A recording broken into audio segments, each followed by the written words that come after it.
My all dear aspirant, स्वागत है आप सभी का कंपटीशन प्लैनेट पर। और इस वीडियो में हम पढ़ने वाले हैं मिक्सचर का पार्ट 2 यानी मिश्रण का पार्ट 2 पढ़ेंगे, जिसमें हम क्वेश्चन वो वाले करने वाले हैं जिसमें कि आपको मिक्सचर यह दिया जाता है, मतलब कोई भी दो रेशियो दिए जाते हैं धातुओं के या फिर मिश्रण के, और उनको मिलाने का अनुपात पूछा जाता है। मतलब कि हम इसको बोल सकते हैं कि मिक्सचर ऑफ मिक्सचर।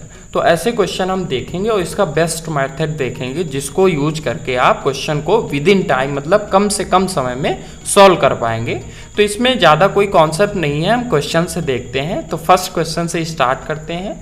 जैसा कि क्वेश्चन क्या दिया हुआ है, आप क्वेश्चन पढ़िए कि सोने व तांबे को क्रमशः 4:5 तथा 13:5 के अनुपात में मिलाकर दो मिश्र धातु बनाई जाती हैं। यदि दोनों मिश्र धातुओं की समान मात्रा को लेकर तीसरी मिश्र धातु बनाई जाए तो उसमें तांबे व सोने का प्रतिशत ज्ञात कीजिए। और ये देखिए CHSL का आया हुआ क्वेश्चन है। तो यहाँ पे हमें जो दिया गया है पहले हम वो लिख लेंगे कि 4:5 जो दिया गया है वो रेशियो पहले था किसका, गोल्ड का और कॉपर का। तो सोने और तांबे का रेशियो पहले था। और दूसरा मतलब ये फर्स्ट हमने मिश्र धातु बनाई, सेकंड जो हमने बनाई उसमें जो यही अनुपात था वो क्या था कि 13:5 का। और इनकी हमने समान मात्रा ली है और इनको हमने मिला दिया है। तो पूछा गया है जो नया हमें मिश्र धातु मिलेगी उसमें अनुपात क्या होगा।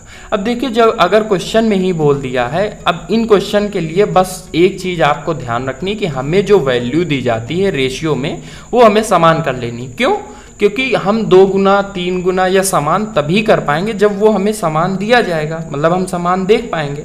तो यहाँ पे देखेंगे अभी तो 9 है, यहाँ पे कितना है 18 है, तो हम इन दोनों को समान बना लेंगे। अब इसको भी हम बना सकते हैं 9, बट सिंपल ये है कि हम इसको 18 बना लें। तो अगर इसको 18 बनाएंगे तो रेशियो हमें क्या करना पड़ेगा, 2 गुना मतलब 8 और 10 का रेशियो करना पड़ेगा। तो पहले में ये रेशियो है और दूसरे में 13:5 का रेशियो है। इनको जब हम ऐड करेंगे मिलाएंगे तो देखिए गोल्ड यहाँ से 13 मिलेगा, यहाँ से 8 मिलेगा, मतलब हमें गोल्ड कितना मिल जाएगा 21 तीसरे मिक्सचर में। और दूसरे में क्या 10 हमें कॉपर मिलेगा, इसमें 5 कॉपर मिलेगा तो 15 कॉपर हो जाएगा। अब ये देख रहे हैं 3 से अगर डिवाइड हो रहा है तो रेशियो क्या हो जाएगा 7:5। यही तीसरे का रेशियो है। यहाँ पे आपको ये भी पूछ सकता था कि डबल आधा कुछ भी बोलेगा, बट आपका पहला स्टेप यही होगा कि आप जो रेशियो की वैल्यू उसको समान बना लें, क्योंकि मात्रा जब समान कर लेते हैं तब हमें आधा चौथाई कुछ भी करने में प्रॉब्लम नहीं होती है। देखते हैं सेकंड क्वेश्चन। क्वेश्चन क्या दिया हुआ है कि दो मिश्र धातु A तथा B में जिंक व टिन 5:2 तथा 3:4 के अनुपात में है। नए मिश्रण में इसका अनुपात ज्ञात कीजिए यदि धातु A का 5 किलोग्राम तथा धातु B का 15 किलोग्राम लिया गया हो। अब पहली बात तो ये कि मैंने आपको देखो पहले रेशियो भी पढ़ाया है, उसमें भी बताया कि रेशियो अगर किसी भी चीज़ का पूछा जा रहा है, परसेंटेज पूछा जा रहा है, तो इसका सीधा मतलब है हमें रियल वैल्यू से कोई मतलब नहीं। यहाँ जो 5 किलोग्राम और 15 किलोग्राम दिया है बस इतना दिखाने के लिए कि इनका जो अनुपात हम लेंगे ये इसी रेशियो में होना चाहिए। अब देखिए क्वेश्चन में ये दिया गया था कि जो जिंक और टिन का पहले रेशियो था, मतलब पहले ए में था वो 5:2 का था, और सेकेंड वाले में जो जिंक और टिन का जो रेशियो था वो कितना था 3:4 था। इसका बस लेकिन हमने 5 kg लिया है और इसका हमने 15 kg लिया है। इसका सीधा मतलब यही है, क्योंकि हमें रेशियो निकालना, अगर रियल वैल्यू पूछता तो फिर हम इसको डायरेक्टली लेते, तो हम इसको 1 और 3 लिख सकते हैं। ठीक है, अब यहाँ से सबसे पहले हमारा स्टेप यही होता है इन क्वेश्चन को कि हम सेम कर ले। तो यहाँ से पहले से ही सेम दिया हुआ है कि ये 7 है ये भी 7 है, तो हमें सेम करने की जरूरत नहीं है। अब देखिए इसका अगर हम 1 भाग लेंगे तो इसके हमें 3 भाग लेने पड़ेंगे, तो हम इसका 1 भाग ही लेंगे। मतलब इसका हम अगर 5 लेंगे तो मतलब ये 1 भाग, तो इसमें जिंक हमें कितना मिलेगा 5 मिलेगा, बट इसके फिर हमें 3 भाग लेने पड़ेंगे। तो यहाँ से 3 तो जिंक था 1 भाग में, तो 3 भाग में कितना हो जाएगा 9। ऐसे ही अगर हम टिन के लिए बात करें तो पहले वाले से टिन हमें 2 मिलेगा, बट दूसरे वाले से हमें 3 बार 4 मिलेगा, तो कितना मिलेगा 12। इनको आप ऐड कर लीजिए तो यहाँ से 14 मिलेगा, यहाँ से भी ये 12 2 14 मिलेगा। मतलब तीसरे वाले में इनका अनुपात कितना हो जाएगा 1:1। इस हिसाब से ऑप्शन सी क्या हो जाएगा इस क्वेश्चन के लिए सही। देखते हैं थर्ड क्वेश्चन क्या दिया हुआ है। 2 बर्तन A तथा B में पानी व दूध का अनुपात 4:3 और 2:3 है। इनको किस अनुपात में मिलाया जाए कि नए मिश्रण में अनुपात 1:1 हो जाए। और ये क्वेश्चन आया हुआ है, मतलब 2 एग्जाम में आया हुआ है सेम क्वेश्चन। ये पहली बात ये कि देखो मैंने पहले आपको बताया इन क्वेश्चन को जो मिक्सचर ऑफ मिक्सचर वाले होते हैं, या इसमें आपको करवाता क्या है, जैसे हमने पहले 2 क्वेश्चन देखे उनमें आपको बाद वाला रेशियो पूछ रहा था, बट इन क्वेश्चन में क्या है, आपको बाद वाला रेशियो तो गिवन होता है, आपसे पूछता है कि इनको किस अनुपात में मिलाया जाए। अब अनुपात जहाँ पे भी आता है तो हमें आपको मैंने बताया है कि एलिगेशन बेस्ट रहता है। तो यहाँ पे जो दिया है कि ए और बी जो हैं, मतलब कि वो 4:3, मतलब ए में जो किसका पानी और दूध का अनुपात है वो कितना है, 4:3 है। ये पानी और दूध का अनुपात है, वाटर और मिल्क का। और जो दूसरा बी है उसमें कितना है, यही रेशियो 2:3 है, मतलब कि पानी और मिल्क का रेशियो। अब पूछा क्या है क्वेश्चन में कि इनको किस अनुपात में मिलाएं, कि वाटर और मिल्क का रेशियो ये जो हो जाए वो 1:1 हो जाए।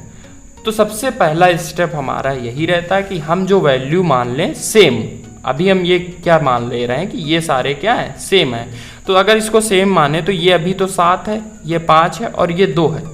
अब इसको सेम करने के लिए 7, 5 और 2 का एलसीएम कितना हो जाएगा, तो आप भी बोल सकते हैं कि ये 70 हो जाएगा, क्योंकि सारे प्राइम नंबर हैं।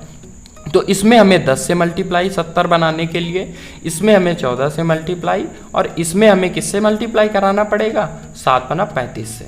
तो यहाँ से अब हमें क्या लेना है कि वैल्यूज़ क्या हो जाएंगी। तो ए में अगर हम वाटर की बात करें तो इसमें भी 10 से मल्टीप्लाई होगा, तो ए में जो वाटर हो जाएगा वो 40 हो जाएगा रेशियो। बी में कितना हो जाएगा, तो बी में अब देखो अगर हमें इसमें वाटर ही लेना है या तो मिल्क लेना है, इसी को लेकर हमें एलिगेशन लगाना है। तो बी में कितना वाटर हो जाएगा, बी का वाटर कितना, अब इसमें 14 से मल्टीप्लाई होगा तो 14×2 28, तो यहाँ पे बी की वैल्यू 28, इसमें वाटर हो जाएगा। और लास्ट में अगर हम देखें तो यहाँ 35, बस आपको इसको एलिगेशन लगा देना है। यहाँ पे कितना अंतर आएगा, 28 और 35 का 7, और यहाँ पे अनुपात कितना आएगा, 5। तो मतलब हम बोल सकते हैं कि अगर हम 7 और 5 के अनुपात में ए और बी को मिलाएं तो हमें जो बाद में मिलेगा मिक्सचर, उसमें जो दूध और पानी का अनुपात होगा वो 1:1 का होगा। तो ऑप्शन बी क्या हो जाएगा, सही। ओके, देखते हैं 4th और लास्ट क्वेश्चन। तो क्या दिया हुआ है, 2 कंटेनरों में अम्ल व पानी का क्रमशः 3:1 और 5:1 के अनुपात में है, और इन दोनों को किस अनुपात में मिलाएं कि नए मिश्रण में यह अनुपात 2:1 का हो जाए। सेम क्वेश्चन है पीछे वाला, यहाँ पे भी देखो 3:1 दिया हुआ है।